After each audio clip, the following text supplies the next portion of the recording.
Well, good afternoon and welcome to Lichtsinn RV, where today we're here in our marketing studio only 1 mile north of the Winnebago Factory, based right here in Forest City, Iowa.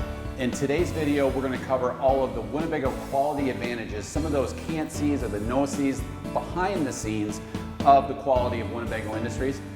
We also want to welcome a very special guest today, Ryan Helgeson.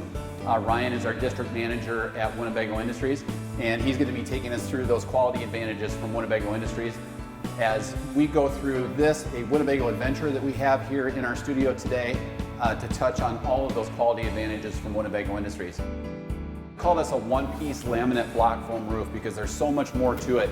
So many people will ask us, and it's one of our most common questions, does it have a fiberglass roof or a rubber roof? And of course, you know, we use fiberglass, but there's so much more to it.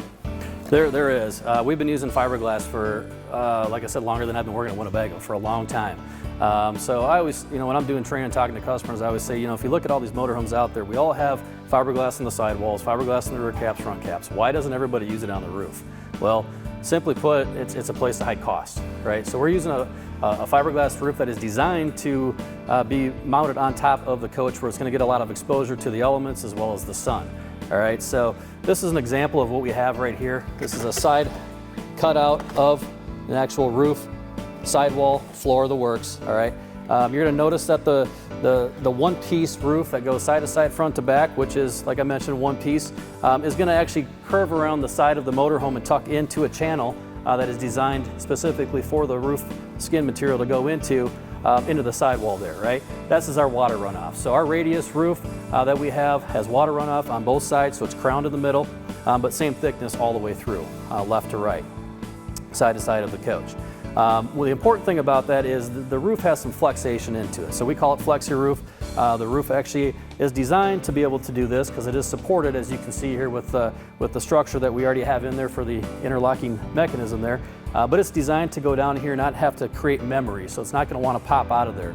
So the whole thing is sealed off, but it also has UV inhibitors built into it too, and it has a nice glossy sheen to it. So as the sun beats down on it, it's going to reflect the rays away versus absorbing into the actual roof, where it could have the tendency to dry out or crack over time. And the best part about it is the warranty. It's the best warranty in the industry. It's 10 years parts and labor for the roof skin material.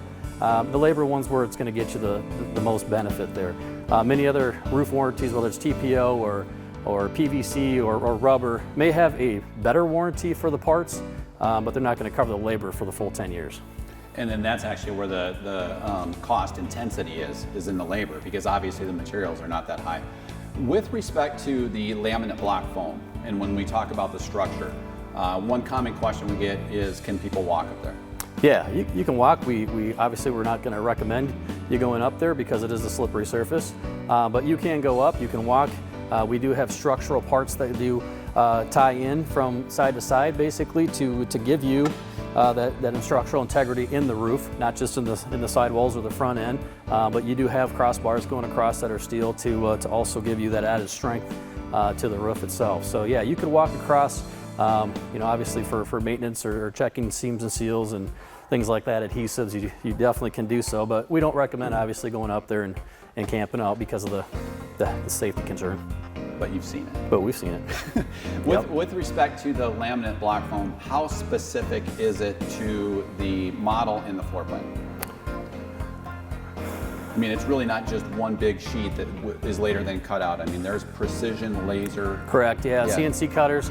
We got CNC routers that will come in there, and you know, so basically the tolerance level is tremendous. We got really close tolerances.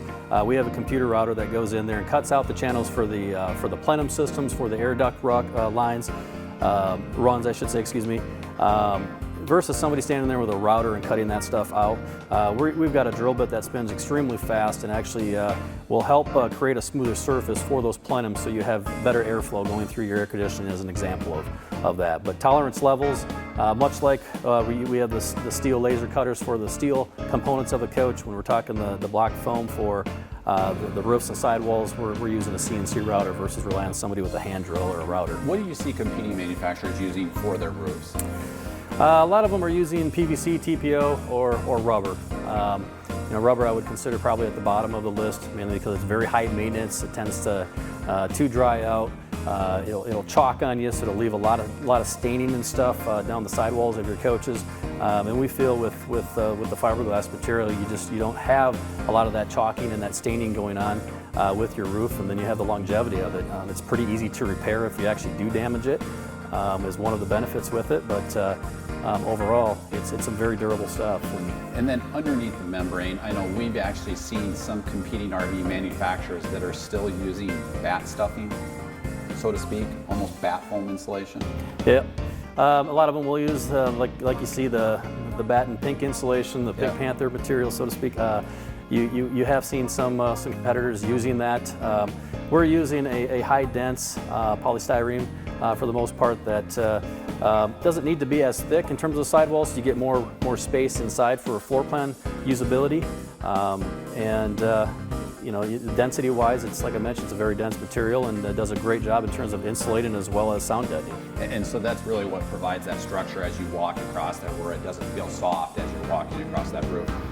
You mentioned walking across that roof for maintenance. So with respect to the cove, that is one thing that's required on an annual basis for inspection, whether it be done by the coach owner or be done by an authorized dealer. Yeah, absolutely. You know, I recommend and have recommended taking it into an authorized dealer. That way it's notated that the coach has been there and a representative from that dealership has got up on top of the roof and checked for basically maintaining it and you know, helping with longevity. You know, and that's actually one adopted best practice that we've done here at Lichtsinn RV, and we adopted that practice from Winnebago Industries, that anytime a coach owner brings their coach here for service, regardless of the type of work, whether it's warranty work or just a very simple oil change, we always do a complimentary, no-cost roof sealant inspection for our guests to keep you off of that roof. So it's a great practice that Winnebago Industries does, and it's the same thing that we do here at Lichtsinn RV. Ryan Helgeson from Winnebago Industries, I want to thank you for joining us.